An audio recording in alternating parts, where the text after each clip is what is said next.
अम्मा बड़ी परेशान हुई। गल करना मकसद कि साडे 200 हल्के 800 बाबा सी वड्डा बना देना। वो 800 बाबा मैनू गिरे बांध के फाड़ सकेगा, हर तरह का काम मेरे कर सकेगा। जो मैं मरांगा ना हुण ते अल्लाह माफ करे, या अल्लाह माफ करे, या अल्लाह माफ करी।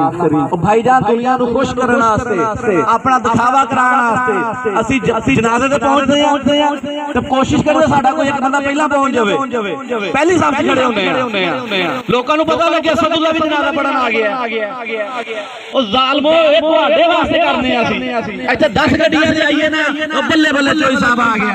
ਤੁਹਾਡੇ ਖੁਆਡੇ ਦੀ ਨਾ ਕੋ ਗੱਡੀਆਂ ਲਈਆਂ, ਤੁਸੀਂ ਕੀ ਸਮਝਦੇ ਹੋ? ਉਹ ਸਾਡੇ ਕੋਈ ਘਰ ਜਿਹੜਾ ਪ੍ਰੈਸ ਲੱਗੀ ਬਟਨ ਦਬਣਾ ਪੈਸੇ ਕੱਢਣੇ ਨਹੀਂ, ਉਹ ਤੁਸੀਂ ਕਮਾਉਂਦੇ ਹੋ ਤਾਂ ਅਸੀਂ ਖਾਂਦੇ ਆ।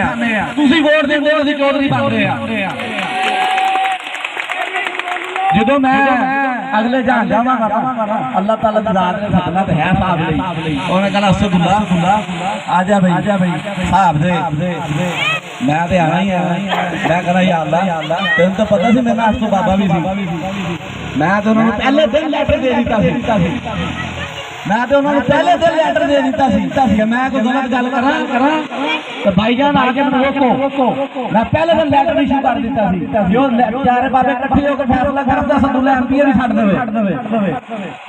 मैं कहना या अल्लाह उन्हां 800 बाबे नूं छड्ड लेना।